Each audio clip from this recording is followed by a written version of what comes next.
छोटे से ब्रेक के बाद एक बार फिर आपका स्वागत है न्यूज 24/7 तक।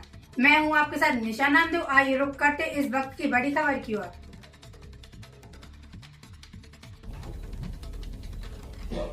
और संविधान की दुहाई देने वाले लोगों ने आज से 50 वर्ष पहले आपातकाल लगाकर संविधान की धज्जियां उड़ाई थी। आज वो लोग संविधान की प्रतियां लेकर पार्लियामेंट में हैं। स्वतंत्रता के बाद पहली बार सारे देश को जेल बनाने वाले लोग आज संविधान की प्रतियां लेकर चल रहे हैं। आज की कैबिनेट की बैठक के पहले माननीय मुख्यमंत्री जी ने इसी बात का स्मरण कराते हुए ये सब लोग जो संविधान का राजनीतिक उपयोग कर रहे हैं उनकी निंदा की है। और जिन लोगों ने आपातकाल लगाया था उस आपातकाल के कारण कई लोग एक तरीके से बर्बाद हो गए, जिनको कि मैं भी प्रत्यक्ष रूप से जानता हूं, मोहन जी भी प्रत्यक्ष रूप से जानते हैं कि उनके परिवार के लोग जेल में चले गए, बिजनेस खत्म हो गए, किसी की माता जी का निधन हो गया, किसी के पिताजी का निधन हो गया, वो अपने कंधा नहीं दे पाए। ऐसी परिस्थिति में उन सब के प्रति माननीय मुख्यमंत्री जी ने सहानुभूति प्रकट की है और आपातकाल लगाने वालों की निंदा की है। दूसरा, आज लोकसभा अध्यक्ष के लिए ओम बिरला जी को एक बार फिर से पार्टी ने फॉर्म भरवाया है। मंत्रिमंडल ने उन्हें बधाई दी है और शुभकामनाएं दी है।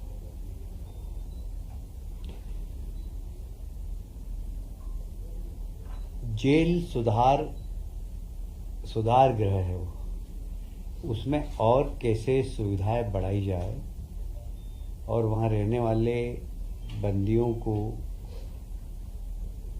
रोजगार से जोड़ा जाए, स्किल डेवलपमेंट किया जाए, इस दिशा में सरकार अतिशीघ्र विधानसभा में एक बिल लाएगी।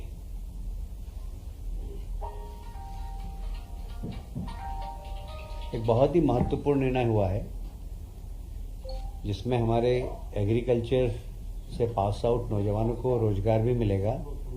जो प्रधानमंत्री जी का सपना है सॉइल टेस्ट के लिए भारत सरकार ने सभी ब्लॉक्स में भवन भी बना दिए, पर अब भी व्यवस्थित सॉइल टेस्ट हो, इसके लिए आज के मंत्रिमंडल में निर्णय लिया गया कि हम कुछ कृषि से संबंधित सहकारी संस्थाएं व एग्रीकल्चर पास आउट नौजवान अब वहां पर सॉइल टेस्ट कर सकेंगे। सरकार उनके खर्चे जिससे आत्मनिर्भर बन सके, लगभग 45 टेस्ट हर ब्लॉक में कराएगी और उसका पेमेंट करेंगे। और बाकी वो अपनी क्षमता से किसानों को समझाकर जितना ज़्यादा सॉइल टेस्ट करा सके उससे उनको आर्थिक लाभ भी मिलेगा और किसानों को अपनी सॉइल की टेस्ट रिपोर्ट भी सही मिलेगी। ये बहुत ही अच्छा निर्णय हुआ है किसानों के हित में। पूरे ब्लॉक में, सारी 313 ब्लॉक में ये प्रयोगशालाएं काम करेंगी।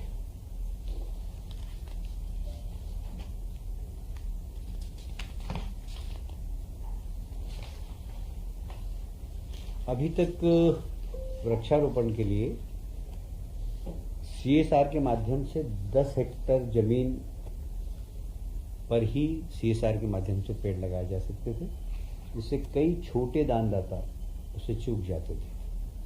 अब 10 हेक्टेयर की जो सीमा थी उसको समाप्त कर दिया और कोई अगर 1 हेक्टेयर 2 हेक्टेयर में भी प्लांटेशन करना चाहे अपने सीएसआर के माध्यम से तो कर सकेगा। आज मंत्रिमंडल ने निर्णय लिया है।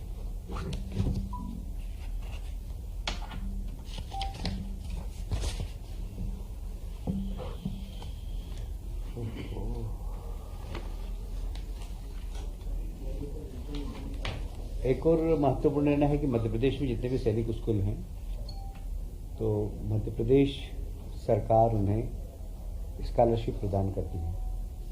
पर कई बार चयन में मध्य प्रदेश के विद्यार्थी मध्य प्रदेश के बाहर सैनिक स्कूल में प्रवेश पाते हैं, तो उन्हें इस सुविधा का लाभ नहीं मिलता था।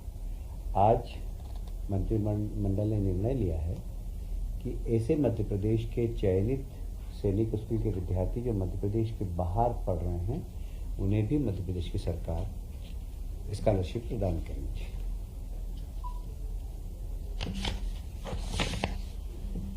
एक भारतीय खेल प्राधिकरण भोपाल की 100 एकड़ जमीन पहले से ही थी, उनको 1 एकड़ जमीन की और आवश्यकता थी, वो भी आज वापस नाममात्र शुल्क 1 रुपये विभाजक पर देने का निर्णय हुआ है।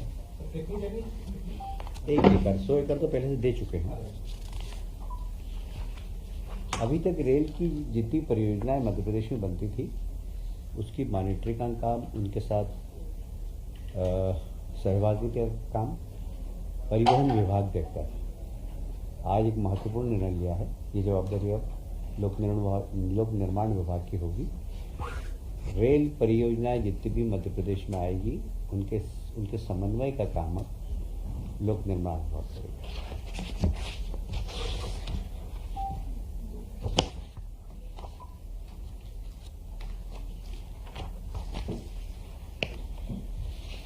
आज एक बार माननीय मुख्यमंत्री जी ने महत्वपूर्ण निर्णय लिया है कि हमारे मध्य प्रदेश के कई लोग पैरामिलिट्री के लोग मिलिट्री में, पुलिस में काम करते करते शहीद हो जाते हैं। साधारणतः परंपरा ये रही है कि जो भी सरकार की ओर से आर्थिक सहायता मिलती है, वह उस मृतक की पत्नी को मिलती है। पर आज माननीय मुख्यमंत्री जी ने ये निर्णय लिया मंत्रिमंडल के सामने कि क्यों ना हम उनके माँ बाप को भी 50% दें। साधारणतः व्यवहारिक रूप से ये होता है कि जो सेना में काम करने वाले, सर्विस करने वाले नौजवान काफ़ी यंग स्थिति में ही उनकी डेथ हो जाती है, तो माँ बाप का भी एक ही लड़का होता है, जितनी राशि आती है वो उसकी पत्नी को मिलती है, माँ बाप वंचित रह जाते थे। तो ये व्यवहारिक रूप से हमने देखा है, मतलब मैंने देखा इंदौर में 2 परिवार ऐसे थे कि पत्नी पैसे लेके और चली गई, जरा माँ बाप उनके पेरेंट्स को भी गई। एक बहुत छोटा सा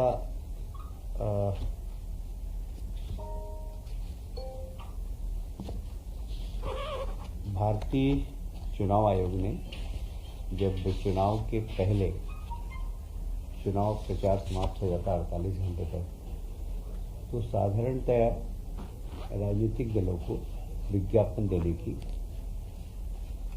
प्रिंट मीडिया में विज्ञापन देने की छूट थी। पर राज्य निर्वाचन आयोग ने इस पर प्रतिबंध लगाया था कि नगर पालिका, नगर निगम, लोकल बॉडीज़ के चुनाव हो, तो जैसे ही चुनाव प्रचार थम जाता था तो प्रिंट मीडिया को विज्ञापन नहीं मिलते थे। हमने भी भारत शासन के निर्वाचन आयोग के नियम के अनुसार इसमें संशोधन किया है। अब राज्य निर्वाचन आयोग भी प्रिंट मीडिया को लोकल बॉडीज के चुनाव में विज्ञापन देने की छूट प्रदान करेगा।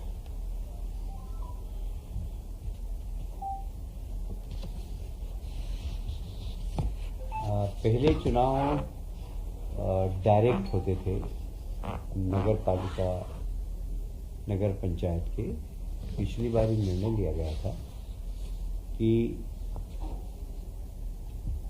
पार्षद के चुनाव तो डायरेक्ट हो, किंतु नगर पालिका और नगर पंचायत के अध्यक्ष के इनडायरेक्ट हो। इसलिए गजट नोटिफिकेशन पहले अध्यक्ष का भी होता था, क्योंकि अध्यक्ष पहले जनता द्वारा निर्वाचित होता था। अब चूंकि अध्यक्ष पार्षद होता है, तो पार्षद का गजट नोटिफिकेशन हो जाता है, इसलिए अध्यक्ष की करने की आवश्यकता नहीं। तो किसी एक केस में पिटीशन लगाया गया था, तो हाई कोर्ट ने कहा कि भाई इसमें स्पष्ट कर, तो सरकार ने आज स्पष्ट कर दिया है कि सिर्फ पार्षद का ही नोटिफिकेशन होगा, क्योंकि पार्षद के रूप में अध्यक्ष का गजट नोटिफिकेशन हो जाता है, इसलिए अध्यक्ष का गजट नोटिफिकेशन नहीं होगा।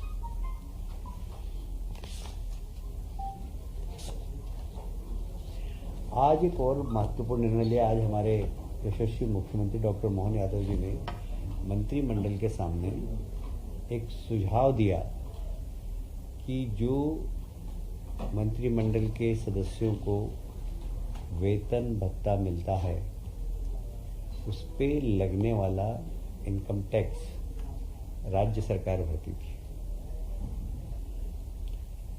माननीय मुख्यमंत्री जी ने प्रस्ताव रखा सभी मंत्रियों के समक्ष कि यह अधिनियम के माध्यम से राज्य सरकार मंत्रियों के भत्ते पर लगने वाला इनकम टैक्स राज्य सरकार भरे।